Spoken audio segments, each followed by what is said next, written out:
Olá, sétimo ano, tudo bem?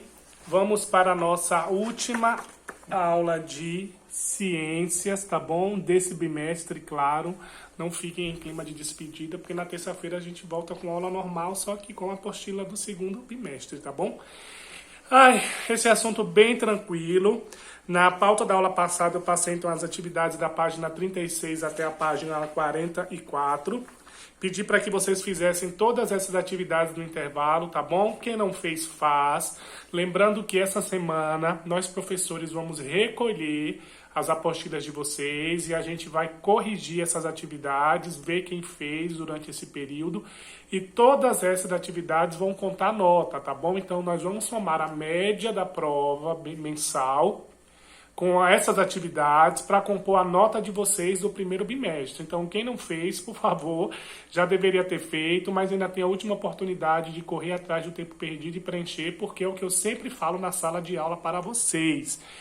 Nota não aparece do nada. Nota aparece do nada, gente. Não, nota reflete o que o aluno fez, o que o aluno produziu. Então, vocês têm que produzir para ter um retorno, que é a nota, tá bom? Então a gente falou na última aula sobre o ar atmosférico, falamos sobre como a atmosfera surgiu, qual a importância da atmosfera para a existência da vida no nosso planeta, como a atmosfera ela não é estática, ou seja, há bilhões e bilhões de anos ela vem passando por alterações, como ela é importante no surgimento da vida primitiva, na evolução das espécies, o efeito estufa, a poluição que vem potencializando esse fenômeno natural. Falamos sobre a pressão atmosférica. Lá no grupo ninguém reclamou, ninguém perguntou nada, então acredito que tá tudo ok. Então vamos lá para a página 40, tá bom? Aqui, ó. E aí já sabem, se tiver de acordo com o que eu falei, deixa. Se tiver incompleto, completa. E se tiver errado, apaga, sem preguiça e escreve, tá bom? Toda a resposta. Aí vem a primeira pergunta. O que é a atmosfera? Muito tranquila. É a camada de gases que recobre o que? O nosso planeta. Então, o oxigênio, o nitrogênio e vários outros elementos químicos que compõem a nossa atmosfera. O ozônio, que compõe a famosa camada de ozônio, obviamente, que protege a Terra contra os raios ultravioletas do Sol. Então, a atmosfera é a camada de ar que rodeia o nosso planeta. 2. Se você escalar uma montanha ou fizer um passeio de balão, o que acontece com o ar à medida que você vai subindo? Então, a resposta é bem simples, o ar torna-se rarefeito. A grosso modo, é como se o ar ficasse menos concentrado. Então, por isso que a respiração em grandes altitudes, ela é o quê? Dificultada. Então, se você subir para uma montanha, uma cidade elevada, acho que a gente já falou sobre isso ano passado também, quando a gente vê esses jogos do Brasil fora, da seleção brasileira fora do Brasil, que os jogadores vão para regiões de altitudes elevadas, que eles precisam passar 2 dias até o corpo se acostumar com essa nova atmosfera. Então, em locais mais elevados, o ar fica rarefeito, ou seja, menos concentrado, a respiração fica difícil. À medida que a gente sobe, o ar desaparece até altíssimas altitudes, quando a atmosfera desaparece e a gente já entra em contato com o espaço sideral, tá bom? Número 3. Número 3, né? Número 3, eu tô tampando. O que segura a atmosfera na superfície do nosso planeta? Claro que é a gravidade, essa força que puxa o quê? Tudo para baixo no nosso planeta. Então o ar, apesar dele não ser visível, ele existe, ele tem peso e ele ocupa espaço. Então a gravidade exerce um peso, ou melhor, exerce uma força sobre ele. Então a gravidade atrai a atmosfera, por isso que esses gases não se dissiparam aí pelo espaço sideral. 3. Do que é feito o ar? De uma infinidade de elementos químicos no estado gasoso. Mas a atmosfera terrestre, então, o mais abundante, todo mundo já sabe, é o nitrogênio e o oxigênio. Beleza? Número 5, quais são os gases mais importantes para a vida na Terra? O oxigênio e o gás carbônico, que é a nossa respiração, que é a fotossíntese das plantas.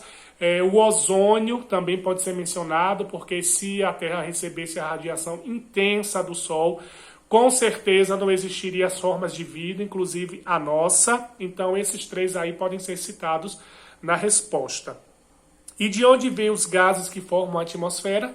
Os gases vieram e se formaram com o processo de evolução do planeta, o Big Bang. Claro que a atmosfera se renova, inclusive a gente tem aí uma parte da apostila, ó, na 39, esse subtítulo aqui, ó, renovação da atmosfera. E os fenômenos sísmicos, como o vulcanismo, por exemplo, põem na atmosfera gases que estavam no interior do nosso planeta. Então essa atmosfera está em constante renovação. A poluição também tem trazido transformações na composição, principalmente por eliminar no meio ambiente gases tóxicos, gases que potencializam o efeito estufa. Então a atmosfera surgiu com a evolução do planeta, mas essa não é a mesma coisa da atmosfera primitiva de milhões e milhões e milhões de anos. Por isso que eu falei que a atmosfera ela não é estática, parada, ela está, infelizmente, nos tempos atuais, em uma mudança muito negativa, por isso o avanço da poluição. Na página 42 aí pede para você fazer alguns esquemas, pode ser com imagens ou pode ser com desenhos. Eu prefiro com desenhos, tá bom? Porque esse não é Covid, eu espero. Exercita a criatividade de vocês. Então pede para você representar uma montanha ou uma praia e como é que o ar aparece nesses dois ambientes. Então a praia está a nível do mar, então a gente tem uma pressão atmosférica maior por conta dessa coluna de ar. Na montanha o ar já está mais rarefeito, a pressão ela é menor, e isso inclusive é a experiência de Torricelli que a gente viu na aula passada, né? É só olhar aqui, ó, gente, para essa parte e ver, ó, a coluna de ar ao nível do mar é muito maior do que na montanha, ou seja, o peso do ar na montanha ele é menor do que o peso do ar para quem está ao nível do mar. Então vocês representam que na montanha o ar então está mais rarefeito. E aí ele vai perguntar em qual dos dois ambientes a pressão é maior, obviamente ao nível do mar, na montanha a pressão é menor. Embaixo tem aí uma atividade sobre as correntes de convecção, que a gente já discutiu também bastante em sala de aula, como a massa de ar quente sobe e ar frio desce, e isso vai movimentar essa panela aí, e esse fenômeno explica também as massas de ar atmosférica, as correntes marinhas e por aí vai. Então, um beijo para todo mundo. Dúvidas, estarei no plantão disponível amanhã no horário de sempre. Aproveitem, esclareçam para a atividade. Não esqueci do vídeo do texto de história para ser enviado amanhã, tá bom? E até terça-feira com as nossas apostilas do segundo bimestre, tá bom? Tchau, tchau.